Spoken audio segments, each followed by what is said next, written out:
Hey everybody, it's Pam Davis again. Today I want to tell you my story of complete transformation from abject failure to colossal success in the matter of days.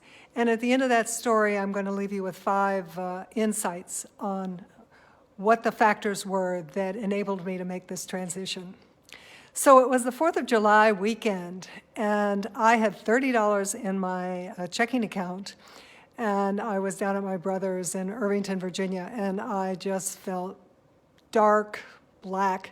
Nothing I had tried seemed to work, and I didn't know what I was going to do and how I was going to work things out.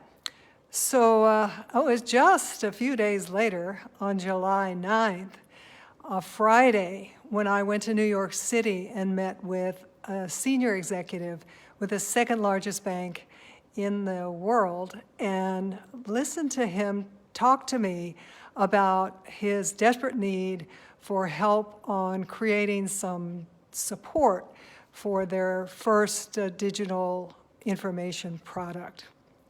Well, I didn't know much about how I was going to provide that support. So I said, "So tell me more." And he went on to say that in 10 days they needed documentation for this project, and they needed it urgently to continue to get the funding from the committee that was overseeing this. And so I said, okay. I can help you. I had no idea how I was going to help him, but I said yes. And he said, okay, bring your team up here on Monday and we'll talk this through. I didn't have a team, but I didn't tell him that. I said, so okay, I'll be there. And then over that weekend, on Friday, as I was heading back to Washington, D.C., I started to think about who I would need to help me accomplish this project. And I had that in mind, and I had a few people in mind. So Saturday morning, I got up bright and early and tried to get those people on my team. And I got one person on my team, but the other 2 people told me no. But they gave me referrals to people I didn't know, but who also agreed to be on my team. So it was on Monday morning, I met the 2 members of my team that I didn't know and the other member, and we talked about how we were going to handle our meeting in New York City, and off we went. On Sunday, prior to that, I had written the proposal, thought through the approach that we were going to take, and written the proposal, and I had that in hand. So we get to New York City, and we sit there with the executive committee that's going to make the decision about that, and we talk about the problem, and we talk about the urgency of the deadline, because now we didn't have 10 days to meet the deadline. We had only 7. And we had not seen the digital project that we were going to be working on. But anyway, we talked it through, and they agreed to our suggested price, and off we went. And I can tell you, I don't know how we did it. It was an impossible task because the project we were doing the support for wasn't even finished yet. So we just worked night and day. We were not going to fail, no matter what. We were not going to fail. And we did it. We actually did it. Sometime after working with this bank, one of the executives came in and showed me the 2 proposals that we had come up against. So the bank had a policy of just getting 3 bids for whatever work that they were going to let out to outsource. So I saw the other 2 proposals, and the first thing I noticed is that neither one of them had been delivered before the deadline, for the absolute final deadline for the project. The other thing I noticed is that they were both some of the most impressive consulting firms. You would know their names if I told you. And then the other thing I noticed is that my simple little proposal was 12 pages with a lot of white space, and it was divided into nice, neat little sections with a couple of paragraphs of the methods we were going to use and who was going to be on the project and the tasks that we were going to commit to and the schedule and how much it was going to cost. But theirs were just 50 pages of meaningless, blathering, had nothing to do whatsoever with what the client was trying to do. So I learned something really important there. You know, if you listen to the client, you know what's important. It doesn't really matter how big your competition is. You still have a chance.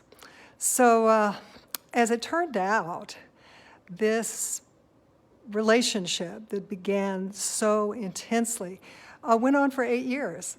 This bank not only was my client for 8 years and delivered to my accounts over $6 million in consulting revenue, they also introduced me to their Fortune 50 clients and their multinational customers and referred business to me. So this was just an awesome experience. And it was like achieving the impossible dream. But what's really important about that experience from the standpoint of you and I talking here together is not that it was very successful and it was very challenging, but it's really the 5 elements that made that happen. And the first element, and you heard me mention this when I was talking about Trump a couple of episodes back, the first element was you have to see an opportunity that's bigger than the obstacles you face. That's just mandatory because that's the only thing that will get you through the pain of getting where you need to get. Now, in this particular instance, the opportunity was for me. But in working with clients over the years, as it turns out, more often than not, the opportunity that we're looking toward is one that I see for the client, not one that they've seen for themselves, and one that I help them see.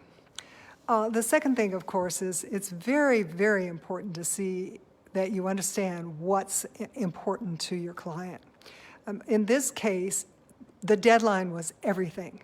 They needed this thing, this document, in hand in a very narrow window. And they'd gotten themselves into big trouble because they kept waiting for the project to be finished so they could do the documentation. And we came in waving our flag and said, we'll get it done. Somehow we'll get it done.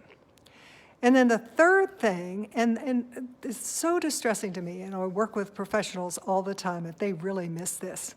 And that is, you have to learn what you need to know to be successful in a project. We didn't know how to do this. We had to learn how to do this. And that's always the case. You can help a lot of people if you're willing to say, I'll figure this out. I'll figure out how we're going to get this done, and it will make us both happy.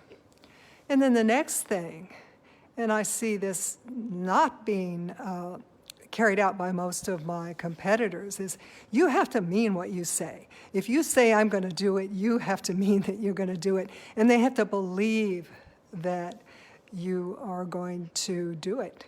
And then, of course, the next thing is you have to do what you promise. Mean what you say and do what you promise. And then the last thing is, in doing this project, making sure the client got what he needed was everything. Every member of the team, we worked our butts off. And the reason we did it is because we honored the commitment that we made to the client, and we honored the client sufficiently to suffer whatever we suffered to get it done for them.